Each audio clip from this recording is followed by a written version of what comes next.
श्री स्वामी समर्थ. जय जय स्वामी समर्थ.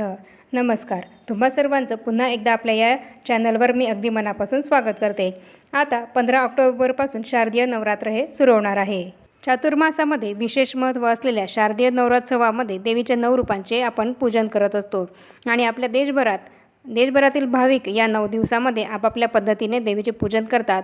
देवीचे व्रत उपास हे करत असतात. या नवरात्रीच्या 9 दिवसांमध्ये घटांचे पूजन हे केले जाते. त्याचबरोबर देवीच्या टाकाला आपण देवीला घटी बसवत असतो. तर आजच्या या व्हिडिओमध्ये आपण बघणार आहोत की नवरात्रीच्या 9 दिवसांमध्ये आपल्याला काय करायचं आहे आणि काय चुकूनही करायचं नाही आहे, याबद्दल संपूर्ण माहिती मी या व्हिडिओमध्ये तुम्हाला देणार आहे. त्यामुळे हा व्हिडिओ शेवटपर्यंत बघा आणि हो, चॅनलला जर पहिल्यांदाच आला असाल तर चॅनलला जरूर सबस्क्राईब करा.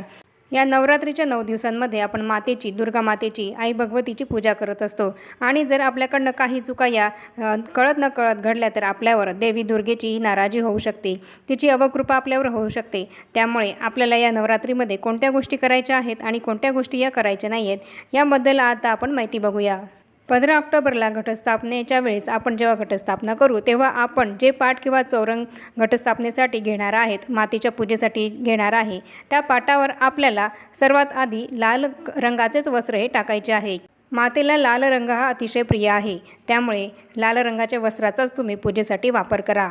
देवीची पूजा करताना आपल्याला आसनावर बसूनच देवीची पूजा करायची आहे. घटस्थापना करताना आपल्याला फक्त देवीच्या टाकालाच घटी बसवायची आहे. इतर जे आपले देवघरात टाक असतात त्या टाकांना आपल्याला घटी बसवायचे नाही आहेत. बऱ्याच जणांकडे देवघरात जे इतर टाक असतात देवीच्या टाकासोबत त्या टाकांनासुद्धा घटी बसवलं जातं, तर हीच चूक करू नका. या शारदीय नवरात्रामध्ये आपण दुर्गा देवीची पूजा करत असतो आणि दुर्गा देवीच्या टाकालाच आपल्याला घटी बसवायची असते. त्यामुळे इतर जे टाक आहेत त्या टाकांना घटी बसवू नका.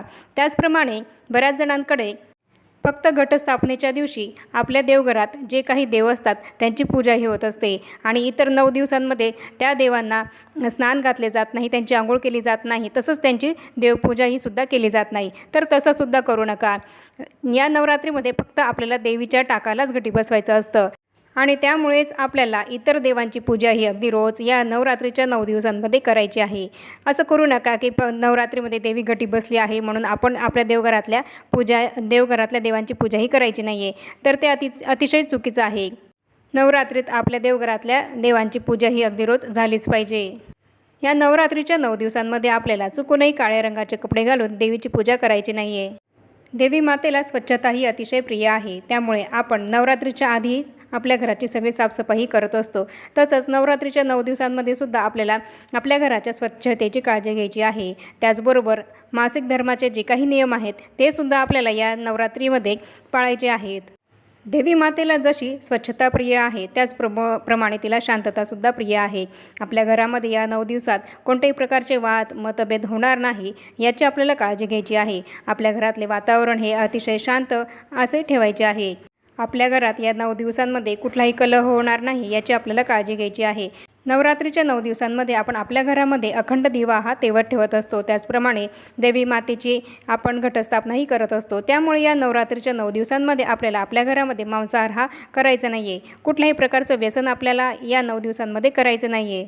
या नवरात्रीच्या 9 दिवसांमध्ये मद्यपान आणि तंबाखूचे सेवन हे कटाक्षाने टाळावे. या नवरात्रीमध्ये उपवास करताना हा उपवास स्त्रीसुद्धा करू शकते आणि पुरुषसुद्धा करू शकतात.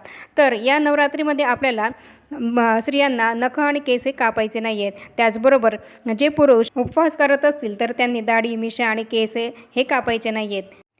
त्याचप्रमाणे आपल्याला चामड्याचे जे चप्पल, बूट असतात त्यांचा वापर करायचा नाही आहे. तसंच पुरुषांनी चामड्याचं बेल्ट हा वापरायचा नाही आहे. चामड्याचे जे शूज असतात ते सुद्धा वापरायचे नाही आहेत आणि चामड्याच्या ज्या काही आपल्या वस्तू असतात त्यासुद्धा आपल्याला वापरायच्या नाही या 9 दिवसांमध्ये. त्यामध्ये तुमची जर चामड्याची बॅग असेल, पर्स असेल, तीसुद्धा तुम्हाला या 9 दिवसांमध्ये वापरायची नाही आहे. ज्यांच्या घरामध्ये घटस्थापना होते, अखंड दिवा हा तेवत असतो, त्यांनी आपल्या घराला कुलूप लावून जायचं नाही आहे. म्हणजेच की देवी मातेच्या घटाला आपल्याला एकटं सोडून जायचं नाही आहे.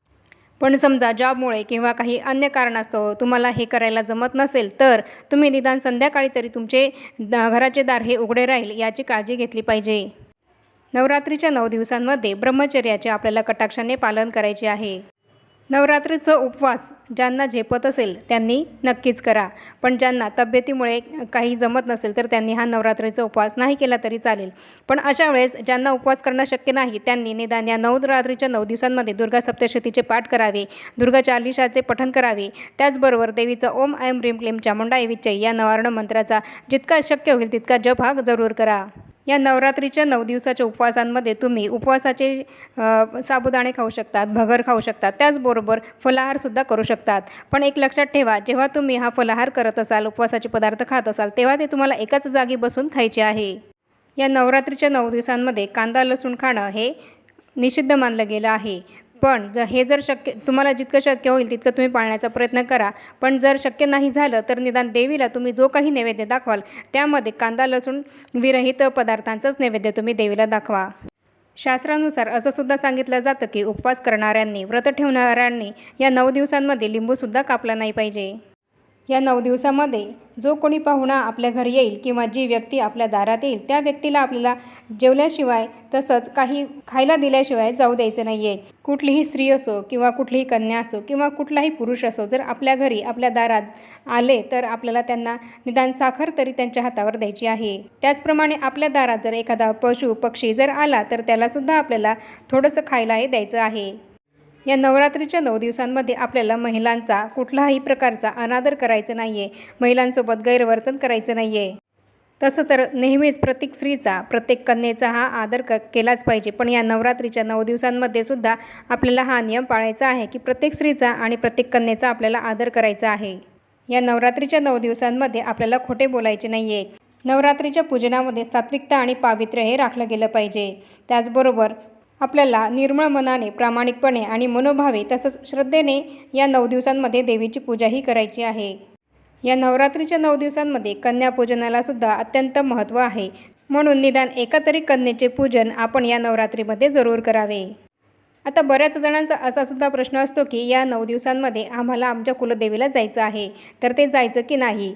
खरं सांगायचं झालं तर या 9 दिवसांमध्ये देवी ही घटी बसलेली असते आणि ती विश्रांती घेत असते. त्यामुळे आपण आपल्या कुलदेवीच्या दर्शनासाठी जाणं हे टाळलं पाहिजे. या 9 दिवसांमध्ये आपण जो काही दिवा हा अखंड तेवत ठेवलेला असतो त्याचीसुद्धा आपल्याला तो विझणार नाही अशी काळजी घ्यायची आहे. आणि त्या दिव्यामध्ये आपण जे काही तेल किंवा तूप टाकणार आहे ते संपणार नाही याचीसुद्धा आपल्याला काळजी घ्यायची आहे. त्याचप्रमाणे आपण जो देवीचा घट स्थापन करणार आहोत तो या 9 दिवसांमध्ये आपल्याला हलवायचा नाही आहे.